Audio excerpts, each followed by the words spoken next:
حضرت ابراہیم کا ذکر ہے، سبحان اللہ، کیسے پیارے نبی ہیں اللہ کے، بار بار رب کریم ان کی شانوں کا بیان فرماتا ہے۔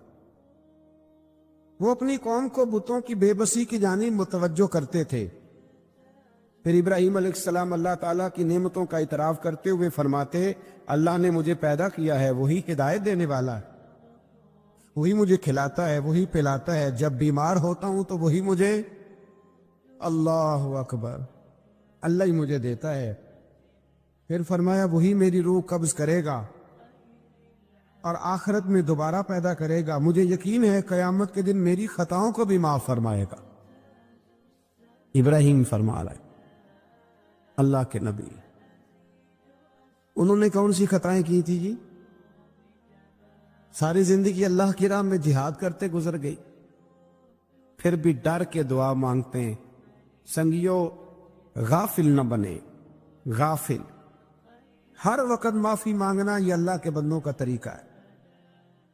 میرے رسول کریم علیہ السلام نے فرمایا میں دن میں 100 دفعہ اپنے رب سے استغفار کرتا، بار بار استغفار کریں، بار بار اس سے معافی مانگ، وہ معافی مانگنے والے سے بڑا ہی راضی ہوتا ہے۔ اللہ توفیق عطا فرمائے۔ یہ انبیاء کا ہمارے لیے تعلیم ہے، یہ تعلیم امت ہے، ورنہ انہوں نے کون سی خطائیں کی؟ اللہ اکبر۔ پھر فرمایا وہ دعا کرتے ہیں کہ اے میرے پروردگار تو مجھے صحیح فیصلہ کرنے کی قوت عطا فرما اور مجھے نیک بندوں کے ساتھ ملا دے۔ پڑھنا ذرا گھر جا کے سورہ شعراء، آپ کو سمجھ آئے گی۔ اللہ کے نبی دعائیں مانگتے ہیں، یا اللہ ہمیں نیکوں کی سنگت عطا فرما۔ ہمارے زمانے میں ضرورت ہی کوئی نہیں نیکوں کی، اور پھر سنگت، پھر ان کے ساتھ رہنا، پاس بیٹھنا، اس کی ضرورت ہی کوئی نہیں، سارے خود ہی بڑے بڑے پیرے کامین ہیں۔ بلکہ اب تو بہت سارے لوگ کہتے ہیں پیر صاحب کو بھیجو تھوڑی دیر میرے پاس بیٹھے، میں کوئی سبق پڑھاؤں، معاذ اللہ تعالی۔ اے اللہ بعد میں آنے والے لوگوں میں میرا ذکر خیر سچائی کے ساتھ جاری فرما، مجھے جنت کی نعمتوں کا وارث بنا اور مجھے قیامت کے دن رسوا نہ فرمانا۔ یہ پتہ کیا ہے؟ یہ نا بندے کا اللہ سے رشتہ ہے، یہ رشتہ ہے۔ بندہ جب اس کی نعمتوں کو سوچتا ہے اور پھر اپنے روزمرہ کی عبادت کو، نیکی کو سوچتا ہے، تو پھر کہتا ہے اللہ تو نے بڑا دیا ہے، مجھے رسوا نہ کر دینا۔ یہ کئی دفعہ خفیہ تدبیر بھی ہوتی ہے نا، ہاں، یہ کئی دفعہ بہت شانیں جب مل جاتی ہیں تو خفیہ تدبیر بھی ہوتی ہے، خفیہ تدبیر بھی ہوتی ہے۔ ایک درویش کہا کرتے تھے کہ جب اللہ تعالیٰ تمہیں دنیا میں بہت سارا اجر دے دے نا، نیکیاں دے دے، پیار کرنے والے دے دے، دولت دے دے، تو پھر بھی اللہ سے ڈرا کرو کہیں ایسا تو نہیں کہ وہ ساری نیکیوں کا اجر دنیا میں دینا چاہتا ہے اور آخرت میں تمہارا حصہ ہی کوئی نہیں، سارا کچھ یہی نہ دے دے۔ اس لیے اس کی بارگاہ ناز میں یہ بھی دعا فرمائیں کہ اللہ قیامت کی رسوائی سے محفوظ فرمائے۔ اللہم استرنا بسترک الجمیل، اللہ سونے پردوں میں سے ایک پردہ نصیب فرما۔ آیت نمبر 91 سے متقین اور سرکش لوگوں کے ساتھ ہونے والے سلوک کا ذکر فرمایا۔ ایک نے ساری زندگی تقویٰ کیا، ایک نے سرکشی کی، کھوڑوں کی طرح بھاگا، مرضی کی زندگی جیا۔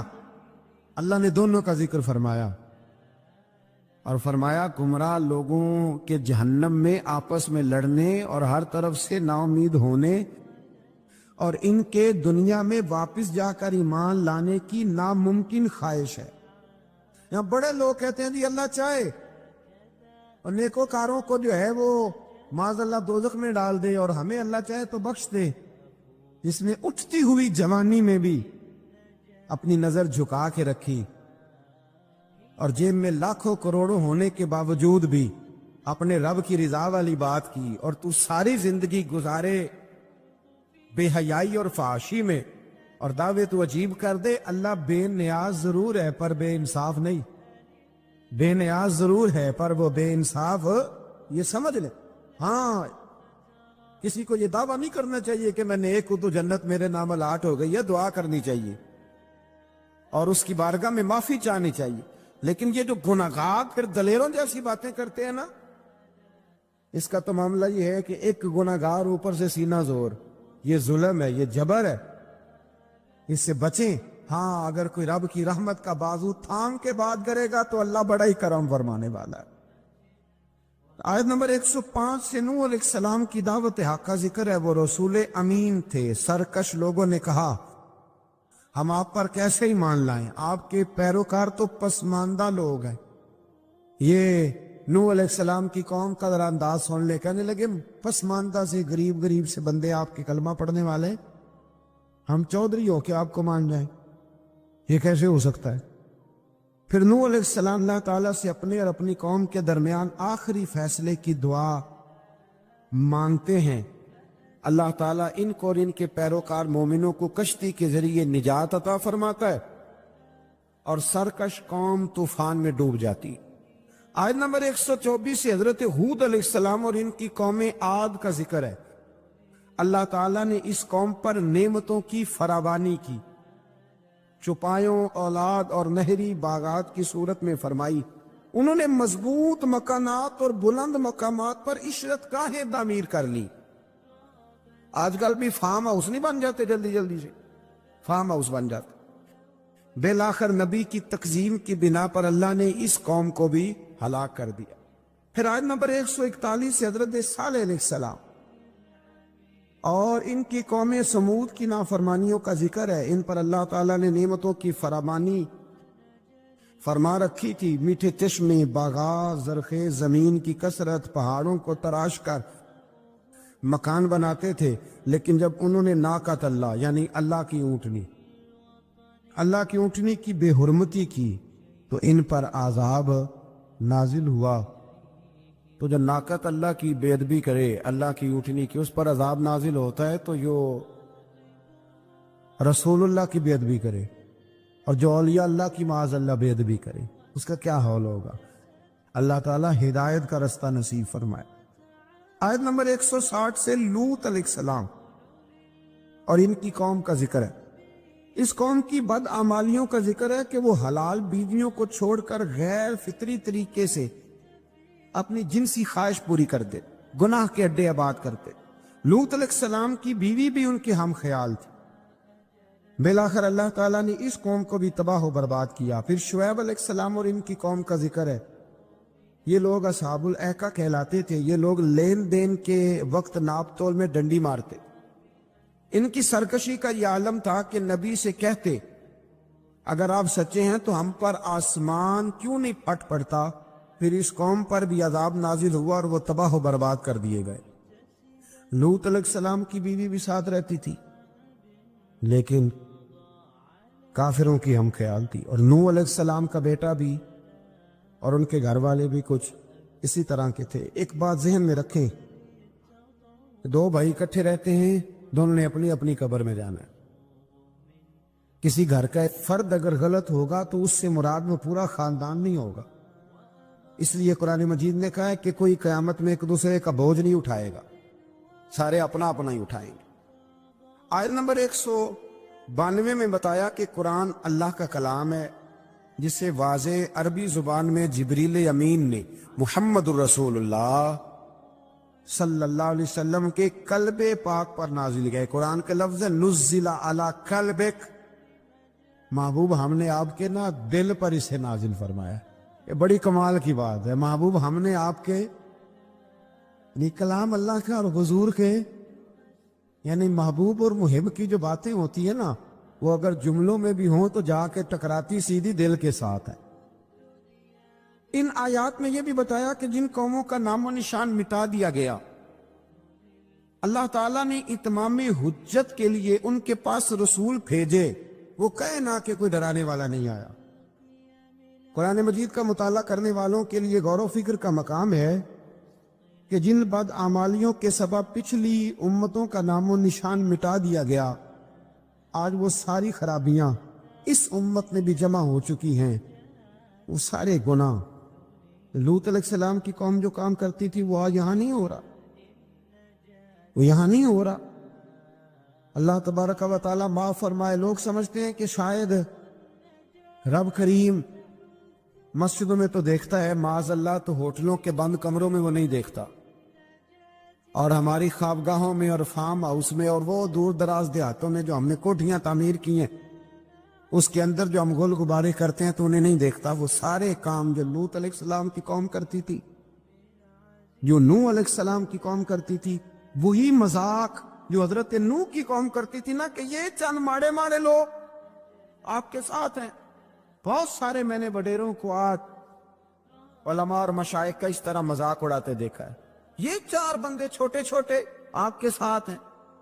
بھائی نہیں وہی جملہ جو نوح کی قوم کہا کرتی تھی، لیکن پھر بچے تو وہی ماڑے ماڑے نا، پھر بچے نا وہ ماڑے ماڑے کے، تو کدھر گئے وہ اونچی کلگیوں والے؟ انسان جب بات کرتا ہے تو بغیر سوچے سمجھے کرتا ہے۔ لوط علیہ السلام کی قوم کی خرابیاں، پھر حضرت نوح کی قوم کی خرابیاں، پھر حضرت شعیب کی قوم اگر ناپ تول میں ڈنڈی مارتی تھی تو آج کیا کچھ نہیں ہوتا، دوائیوں تک میں ملاوٹ ہوتی۔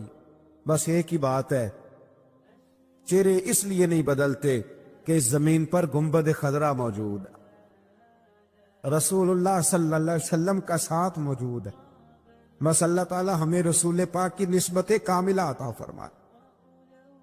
آیت نمبر 218 میں فرمایا کہ اے رسول مکرم صلی اللہ علیہ وسلم، اللہ تعالیٰ عبادت کے وقت آپ کے قیام اور عبادت گزاروں کے درمیان آپ کے سجدوں کو دیکھ رہا ہوتا ہے۔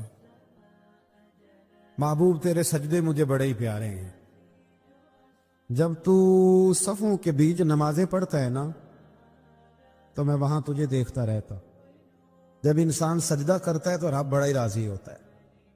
اس لیے حضور نے فرمایا جب تم ایک سجدہ کرتے ہو تو اللہ کی بارگاہ میں تمہارا ایک درجہ بلند کر دیا جاتا ہے۔ جتنے دن باقی رہ گئے ہیں نا، اللہ تعالی ہمیں کثرت سے سجدے کرنے کی توفیق عطا فرمائے۔ رمضان کے دن نہیں کہہ رہا، زندگی کے دن کہہ رہا ہوں، اتنی زندگی باقی ہے، اللہ تعالیٰ کثرت سے سجدے کرنے کی۔ حضرت ابو فاطمہ رضی اللہ تعالیٰ عنہ فرماتے کہ حضور نے مجھ سے فرمایا تھا، ابو فاطمہ جنت میں مجھ سے ملنا چاہتے ہو؟ میں نے کہا حضور ہاں۔ فرمایا پھر سجدے زیادہ کر کے آنا، سجدوں کی دولت تمہارے پاس زیادہ ہونی چاہیے۔ پھر آگے شروع ہوتی ہے سورہ نمل۔ نمل کہتے ہیں چیونٹی کو، چیونٹی کے نام پر اللہ نے سورت رکھ دی۔ پیچھے میں آپ کو بہت ساری سورتوں کے نام یاد کرا آیا ہوں، ایک سورہ نحل بھی ہم نے پڑھی تھی۔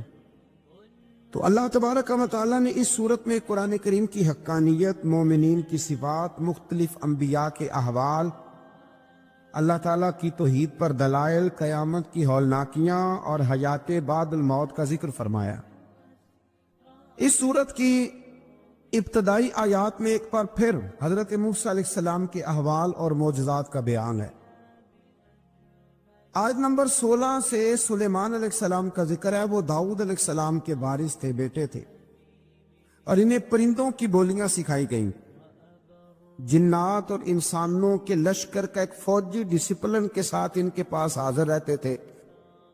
وہ جو ان کا لشکر تھا نا، اس میں انسان بھی تھے، جن بھی تھے، اور اس کے اندر پرندے بھی تھے۔ جو ان کا لشکر تھا وہ ہمیشہ ان کے پاس رہتے تھے۔ حضرت سلیمان علیہ السلام گزر رہے تھے تو ایک مقام سے آپ گزرے جہاں چیونٹیاں بڑی کثرت کے ساتھ تھی۔ تو ایک چیونٹی جو ان چیونٹیوں کی سردار تھی، ان چیونٹیوں کی بڑی تھی، اور مفسرین کرام نے یہ بھی لکھا ہے کہ وہ تھی بھی ایک آنکھ اس کی کوئی نہیں تھی، ایک ٹانگ اس کی کوئی نہیں تھی، لیکن اس حال میں بھی وہ چیونٹی جو تھی وہ چیونٹیوں کی قیادت کر رہی تھی۔ تو حضرت سیدنا سلیمان علیہ السلام کا لشکر جب وہاں سے گزرا تو وہ کہنے لگی یا ایھا النمل ادخلوا مساکنکم، کہنے لگی چیونٹیوں اپنے بلوں میں گھس جاؤ، کہیں ایسا نہ ہو کہ سلیمان علیہ السلام کا لشکر پے دہانی میں، سلیمان کا لشکر توجہ نہ کرے اور تمہیں پاؤں کے نیچے مسل دے، لہذا اس طرح کرو کہ تم اپنے اپنے بلوں میں گھس جاؤ۔ حضرت سلیمان ابھی 3 میل دور تھے، تمام مفسرین نے لکھا ہے 3 میل دور تھے، تو وہاں سے چونٹی بولی تو قرآن کہتا ہے کہ حضرت سلیمان اس کی بات سن کے ہنس پڑے، فتبسم ضاحکا، آپ اس کی بات سن کے ہنس پڑے کہ دیکھو یہ چونٹی کیا کہہ رہی ہے، ذرا غور کرنا بات پر کہ حضرت سلیمان 3 میل دور فاصلے پر چونٹی کی بات بھی سن لیتے۔ مولوی نے قرآن کی آیت پکی یاد کر لی، انا بشر مثلکم، کہتا ہے حضور نے کہا میں تمہاری طرح کا بشر ہوں، نبی ہماری طرح ہوتے ہیں جی۔ تو وہ تو 3 میل دور چونٹی کی آواز سن لیتے تھے، اس کے کان میں چونٹی رکھو بلا، اسے کہو کہ بتا بلا کیا کہتی ہے، کچھ بتائے گا، پھر دوڑ لگا دے گا شاید۔ کان میں رکھو اس کو، کہو بتا چونٹی کیا کہتی۔ اور اگر یہ لفظ نہ ہوتے قرآن کے کہ جب انہوں نے سنا تو ہنس پڑے، یہ جملے نہ ہوتے تو شاید اس کو بھی نہ مانتے، لیکن حضرت سلیمان نے سنی چونٹی کی بات، اور اب اگلی بات کہنے لگا ہوں۔ بڑے خوبصورت لفظ لکھے ہیں مفسرین نے، فرماتے ہیں دیکھو ایک چونٹی نے ایک جملہ بول کے اپنے قبیلے کی خیر خواہی کی، تو رب نے اس کا جملہ بھی قرآن میں بیان فرما دیا۔ تو جو ساری زندگی لوگوں کو جملے بول بول کے کہے رب رسول کی طرف آ جاؤ، تو اللہ قیامت میں اس کی بات کو قائم نہیں فرمائے گا۔ جو بھی کسی کی خیر خواہی کرے وہ ایک جملہ بول کے کرے، اور ہو بھی چونٹی، تو اگر اللہ اس کا ذکر قرآن میں باقی رکھتا ہے تو میں اور آپ اگر کسی کی خیر خواہی کریں گے تو انشاءاللہ ذکر باقی رہے گا۔ شرط یہ ہے کہ کریں خیر خواہی کرو، کسی کی ایک جملہ بول کے بھی کرو، چونٹی بھی ہو تو اللہ قرآن میں ذکر باقی فرما دیتا ہے۔ تو اللہ تبارک و تعالیٰ نے اس بات کا ذکر قرآن مجید میں فرمایا، اس پر کئی کچھ لکھا ہے۔ اسی طرح سے ایک بات اور لکھی ہے ہمارے مفسرین نے کہ حضرت سلیمان ایک دن اسی طرح نکلے، قحط پڑ گیا تھا، بارش نہیں ہوتی تھی، تو حضرت سلیمان باہر میدان میں نکلے دعا کرنے کے لیے، خشک سالی۔ تو جب آپ گئے تو ایک چونٹی اپنے پر پھیلا کے دعا مانگ رہی تھی، تو رب کریم نے فرمایا سلیمان آپ واپس چلے جائیں، بارش آ جائے گی پر آئے گی چونٹی کی دعا پہ۔ تو حضرت سلیمان نے عرض کی مولا میں بھی تو اتنا لشکر لے کے آیا ہوں نا، تو چلو ہمیں بھی دعا کر لینے دے، تو چونٹی کی دعا پہ برسا دینا پر دعا کر لینے دے۔ فرمایا نہیں آپ واپس جائیں، دعا نہ مانگے۔ یا اللہ کیوں؟ فرمایا چونٹی کا دل ٹوٹ جائے گا، وہ تو کہے گی کہ یہ سلیمان کی لشکر دعا پہ پھر بارش آئی ہے، تو آپ نہ کریں تاکہ اس کے دل میں یہ بات رہے کہ نہیں میرے رب نے میری دعا پہ بارش فرمائی۔ آپ جائیں، آج بارش آئے گی پر آئے گی چونٹی کی دعا پہ۔ تو جو چونٹی بارش کی دعا کرے قوم کے لیے، اللہ اگر اس کا ذکر قائم رکھتا ہے، تو جو اپنی قوم کے لیے ہدایت کی دعا کرے، اور کبھی کبھی گردن جھکا کے دیکھا کرو کہ دل میں رسول اللہ کی امت کا درد کتنا، اگر کہیں حضور کی امت کا درد ہے تو پھر انشاءاللہ ذکر قیامت تک باقی رہے گا، پھر انشاءاللہ قیامت تک آنے والی نسلیں بھی آپ کا ذکر کرے گی اگر حضور کی امت کا درد سینے میں موجود ہے۔ اسی طرح سے پھر حضرت سلیمان کے لشکر میں نا ایک ہدہد نامی پرندہ بھی تھا، لشکر کا کارکن تھا پرندہ، ہدہد غائب تھا۔ تو حضرت سلیمان کہنے لگے کدھر گیا وہ ہدہد؟ نظر نہ آج آیا، سخت سزا دوں گا، یہاں تو کوئی اچھی خبر لائے گا، کیونکہ وہ ہدہد پرندہ جاتا تھا تو خبریں لا کے دیتا تھا، ورنہ سزا دوں گا۔ اتنی دیر میں ہدہد بھی آ گیا۔ تو یہ پرندے جو کارکن ہوتے ہیں بڑے سیانے ہوتے ہیں، کبھی بندہ ناراض ہو تو صحیح خبریں لے آتے، تو صحیح خبر لے کے آ گیا۔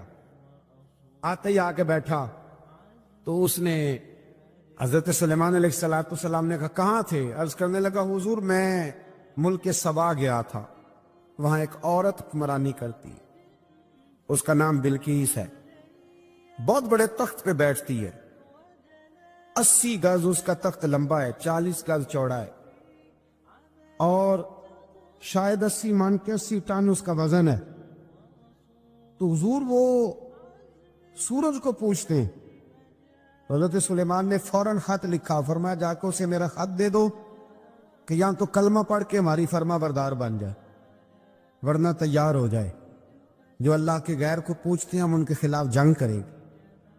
وہ جب لے کے گئے نا خط، یہ حدود گیا تو وہ میٹنگ کر رہی تھی، اس کے وزیر مشیر سارے بیٹھے تھے، اس نے جا کے خط پھینک دیا ملکہ بلقیس کی جھولی میں. اس نے خط پڑھا تو ڈر گئی, وزیروں کو بلایا. حضرت سلیمان, قرآن کہتا ہے حضرت سلیمان نے کہا تھا خط پھینک کے نا تو سائڈ پہ ہو کے سننا وہ کیا کہتے ہیں.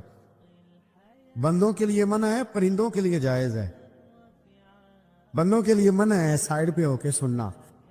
ہاں, جس کی جاسوسی کی ڈیوٹی ہو, کفر کی جاسوسی, اس بندے کے لیے بھی جائز ہے. تو یہاں ایک تو وہ پرندے تھے, دوسرا کفر کی جاسوسی کر رہے تھے. سائڈ پہ ہو کے سننے لگے تو ملکہ بلقیس کہنے لگی اب کیا کرنا ہے, یہ خط آیا ہے. تو وہ کہنے لگے ہم تیار ہیں, آپ حکم کریں, ہم لڑنے کو تیار ہیں, لڑیں گے. وہ کہنے لگی نہیں, تیزی نہ دکھاؤ. قرآن مجید کہتا ہے کہ وہ کہنے لگی جب لڑائیاں ہوتی ہیں تو شہر تباہ ہوتے ہیں, ملک کھنڈر بن جاتے ہیں. لڑائی مسئلے کا حل نہیں ہے. انہوں نے کہا کہ میں نبی ہوں. ایک دفعہ آزما لیتے ہیں کہ نبی ہیں کہ نہیں, معاذ اللہ آزما لیتے ہیں. کہا کیسے؟ کہنے لگی تحفے تحائف بیچتے ہیں, اگر مال پر دل للچا گیا تو پھر نبی نہیں بادشاہ ہے, اور اگر مال پر دل للچایا نہ تو پھر اللہ کے کامل بندے. یہ فرق اس نے اس وقت بیان کیا. اس نے 500 کنیزیں, 500 غلام, بڑے شاندار لباس پہنا کے, 500 گھوڑا بڑا تگڑا, اس کے اوپر مال و اسباب رکھ کے تیاری کرا کے حضرت سلیمان کی طرف بھیجا. ہدہد پہلے سے خبر لے کے آ گیا. حضور اس نے یہ پروگرام بنایا ہے. وہ جب آیا سارا کچھ, حضرت سلیمان دیکھ کے جلال میں آ گئے. فرمانے لگے اسے جا کے کہہ دو تو مجھے کیا تحفے بھیجے گی, میرے رب نے مجھے مالا مال فرمایا ہوا ہے, انہیں مالا مال کیا میرے مالک نے.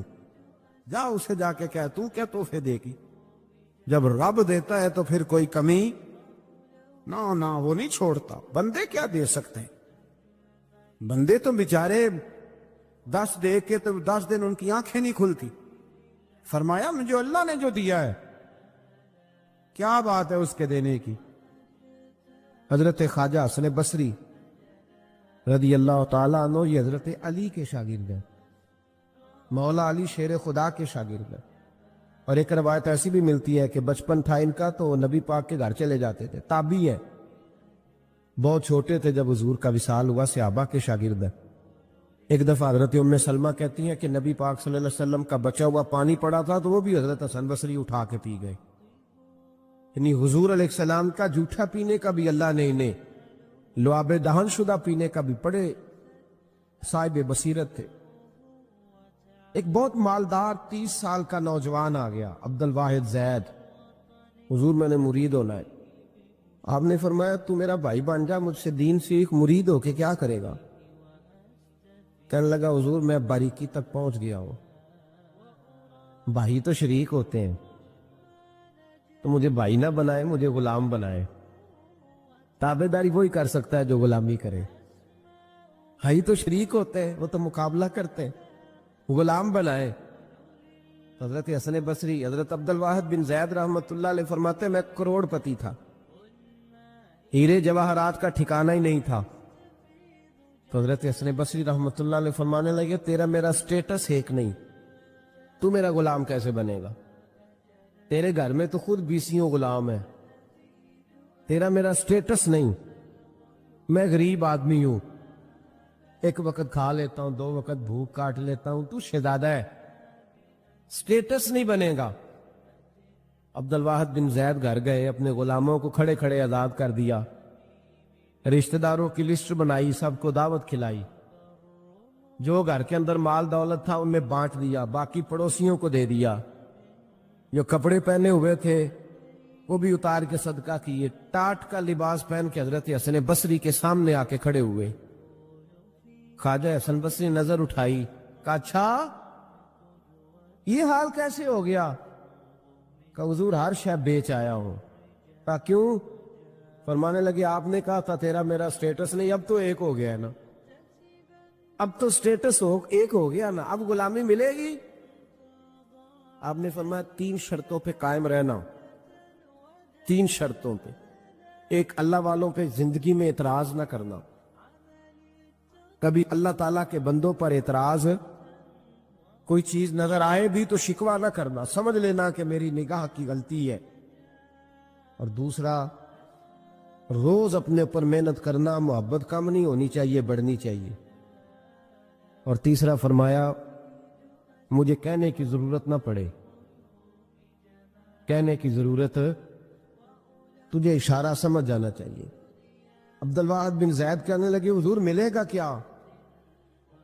آپ فرمانے لگے یہ تیرا مطالبہ بھی غلط ہے، وہ تو بعد کی بات ہے، ملتا کیا ہے۔ غلامی میں آ گئے، فرماتے ہیں 30 سال نوکری کی حضرت کی، 30 سال۔ لوگ کہنے لگے بابا پھر ملا کیا؟ فرمانے لگے تم نے بھی مطالبہ غلط کیا ہے، یہی تو میں کر بیٹھا تھا۔ کہا ملا کیا؟ آپ فرمانے لگے میرا اس وقت حال یہ ہے کہ لوگ دعا کر کے رب سے لیتے ہیں، میں دعا نہیں کرتا، ابھی میں سوچتا بھی پورا نہیں، میرا رب وہ چیز پہلے مجھے عطا فرما دیتا ہے۔ اور بغداد کے لوگ کہتے ہیں بغداد میں قحط پڑ گیا، بارش نہیں ہوتی تھی، بارش نہیں ہوتی تھی۔ کٹھے ہو کے سارے گئے، آپ بغداد آئے ہوئے تھے، کٹھے ہو کے لوگ گئے، کہا حضور بارش نہیں ہوتی، مہربانی فرمائیں۔ تو کہتے ہیں لوگ آ کے بیٹھے میرے پاس، بارش کی دعا کر دیں۔ حضرت عبد الواحد بن زید کہنے لگے اے اللہ، تجھے پتہ ہے یہ میرے دروازے تک آگے پہنچ گئے، ابھی تک بارش نہیں آئی، اور لفظ پتہ کیا ہے؟ کہنے لگے تجھے واسطہ میری اس عقیدت کا جو مجھے حضرت حسن بصری کے ساتھ ہے، اس عقیدت کا واسطہ مجھے رسوا نہ کر۔ انہیں بھیجا کیوں تھا اگر برسانی نہیں تھی؟ دعا دیکھیں محبت کے رنگ میں دعا ہو رہی ہے، واسطہ بھی محبت کا دیا جا رہا ہے۔ بغداد کے لوگ کہتے ہیں بس حضرت کے جملے بھی پورے نہیں ہوئے، رب کریم نے بارش عطا فرما دی، جملے بھی پورے نہیں ہوئے، اللہ نے بارش دے دی۔ محبت، پیار، سال میں ایک دفعہ حج ہوتا ہے، اور میرے نبی پاک علیہ السلام نے فرمایا تو خوش ہو کے محبت سے ماں باپ کا چہرہ دیکھ، اللہ کامل حج کا ثواب عطا کرے گا۔ یا رسول اللہ اگر 100 دفعہ دیکھوں تو فرمایا 100 دفعہ حج کا ثواب۔ تو سال کے بعد حج ہو تو اگر دن میں 100 دفعہ ہو جائے تو زیارت افضل ہوئی کہ عبادت افضل ہوئی؟ نبی پاک صلی اللہ علیہ وسلم نے فرمایا النظر الی وجہ العالم عبادہ، اگر تو کسی عالم کے چہرے کو دیکھتا بھی رہے تو رب تجھے اپنی عبادت کا درجہ عطا فرمائے گا۔ تو کر تو آپ زیارت رہے ہیں، ثواب کس بات کا مل رہا ہے؟ تو یاد رکھ لیں محبت میں کمزوری نہیں ہونی چاہیے، محبت جس کی کمزور ہو گئی ختم ہو گئی۔ ایک منٹ کے لیے بھی اپنے اوپر یہ یاد رکھیں، وہ کہا تھا حضرت سلطان بہو نے جو دم غافل سو دم کافر۔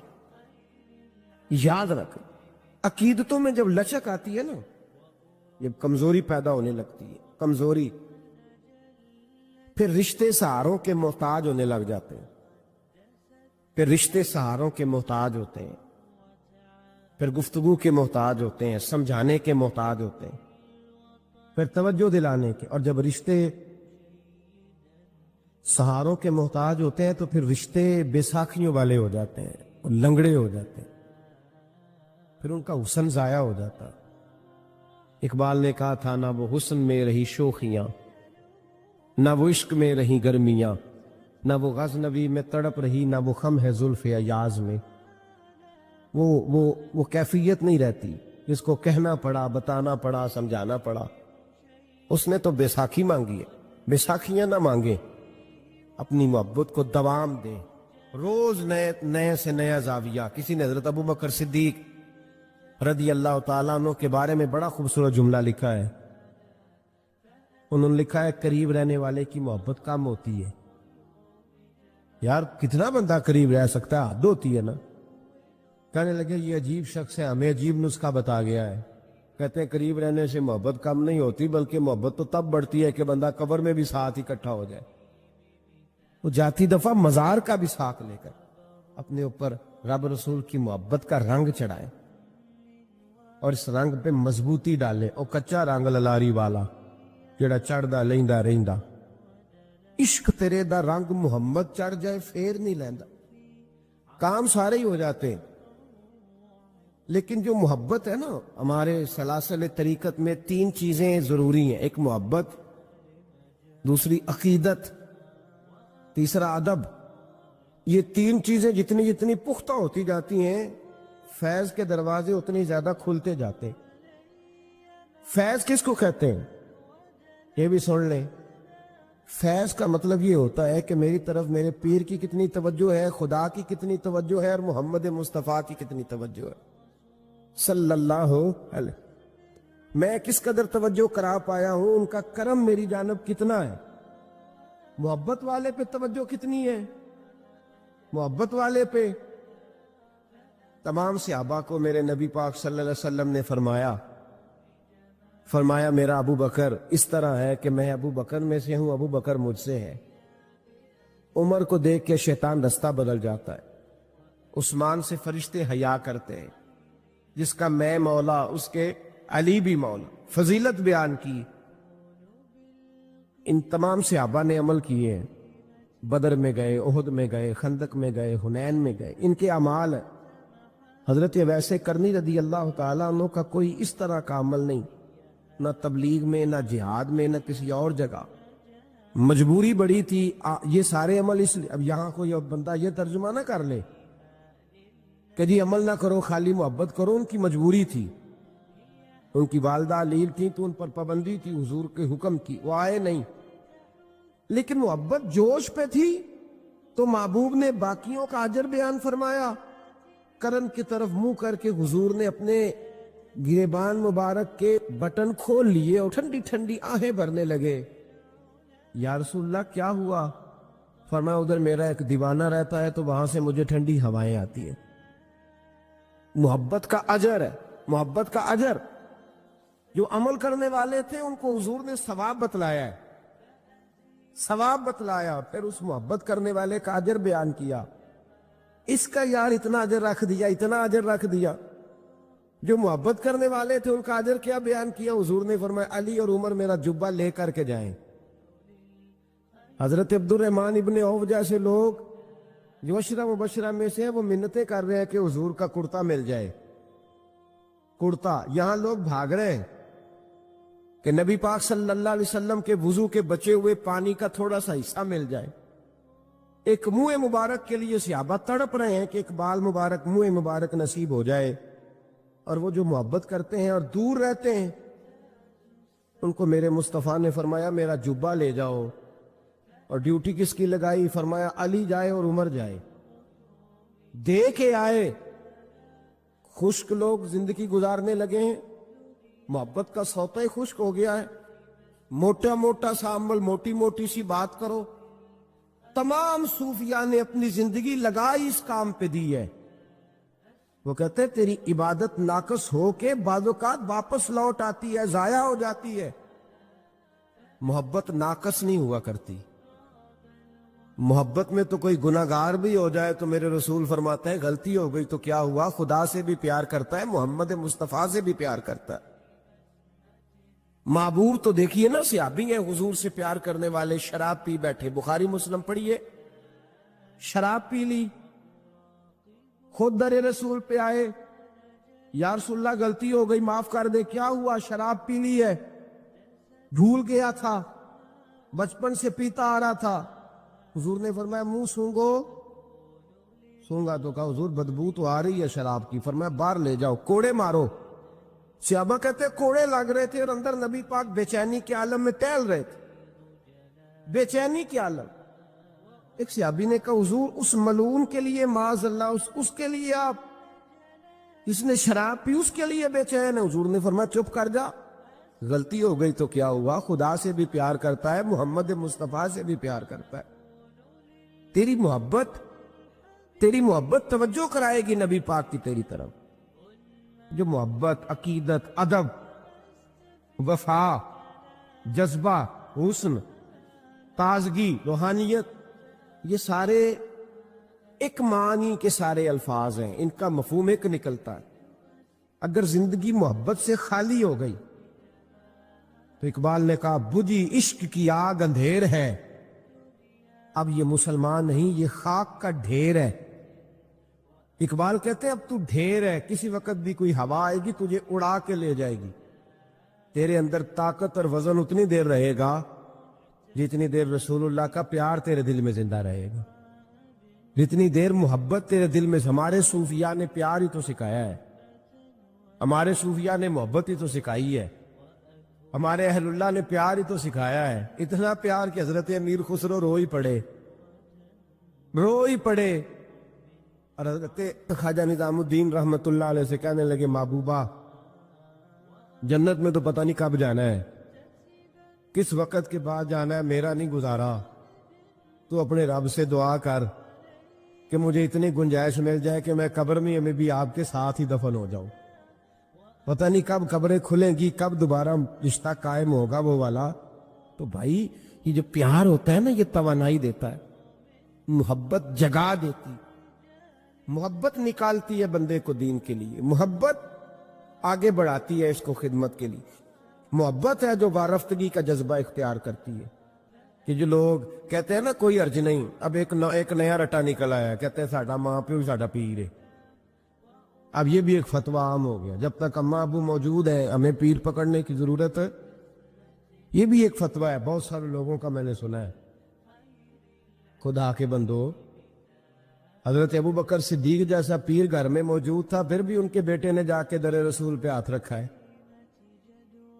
حضرت سیدنا بایزید بستامی رحمت اللہ تعالیٰ علیہ جیسے جلیل القدر لوگوں نے اپنی اولادیں جا کے مرید کرائی ہیں۔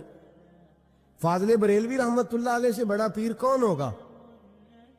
لیکن انہوں نے بھی اپنے بچے جا کے کہیں بیعت کرائے، اپنے گھر میں ہر شے موجود تھی، جو پیر تھے انہوں نے بھی کہا نہیں، روحانی تربیت کے لیے، دین سکھانے کے لیے ہم کافی نہیں، کہیں لے جانا پڑے گا، کہیں بٹھانا پڑے گا۔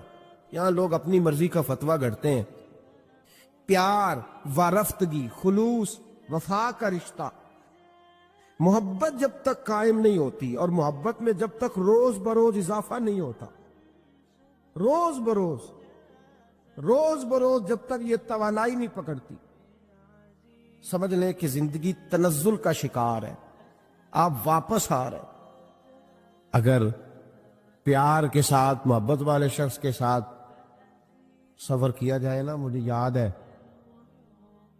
کہ لوگ کہتے ہیں اس آدمی کو ساتھ نہ لے، سفر مشکل ہو جائے گا، اور بعض کو فون کر کے کہتے ہیں کہ تو ساتھ چل، سفر آسان ہو جائے گا۔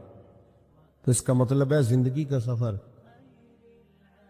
اگر پیار والا سنگی ساتھ ہو تو آسانی سے گزرتا ہے، تو معرفت کا سفر بھی تب ہی آسانی سے گزرے گا، جنت کا سفر بھی تب ہی آسانی سے گزرے گا، قیامت میں بھی انسان تبھی آسانی سے گزرے گا جب اس کے دامن میں محبت ہوگی۔ محبت کو کبھی خشک نہ ہونے دے۔